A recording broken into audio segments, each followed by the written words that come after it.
ఘంటసాల పాటకు నమస్కారం. ఆ పాట ఘంటసాల పాట మంచి పాటగాడు, లేపోతే గంధర్వ గాయకుడు. అటువంటి చాలా చాలా మొదటి పాటని పరుగులు పెట్టించిన వాడు ఘంటసాల అనే విషయం అందరికీ తెలుసు. మనకి పాట వినగానే, శివుడిని చూడగానే మనకి కాశీ గుర్తొస్తుంది. వెంకటేశ్వర స్వామి అనగానే తిరుపతి గుర్తొస్తుంది. అలాగే పాట అనగానే ఘంటసాల గుర్తొస్తాడు.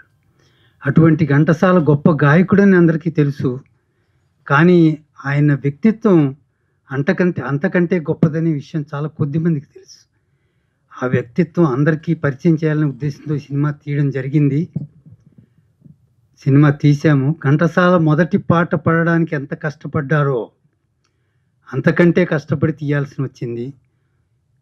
ఒక దశలో నిరాశ, నిస్పృహలకు లోనైనప్పటికీ కూడా మీకొక్క విషయం చెప్తాను. ఘంటసాల అంత మహోన్నతమైన వ్యక్తి పాత్ర చెయ్యండని నేను అడగని నటులు లేరు. పెద్ద పెద్ద స్టార్స్‌ని అందరిని అడిగాను. కానీ ఎవ్వరూ ముందుకు రాలేదు.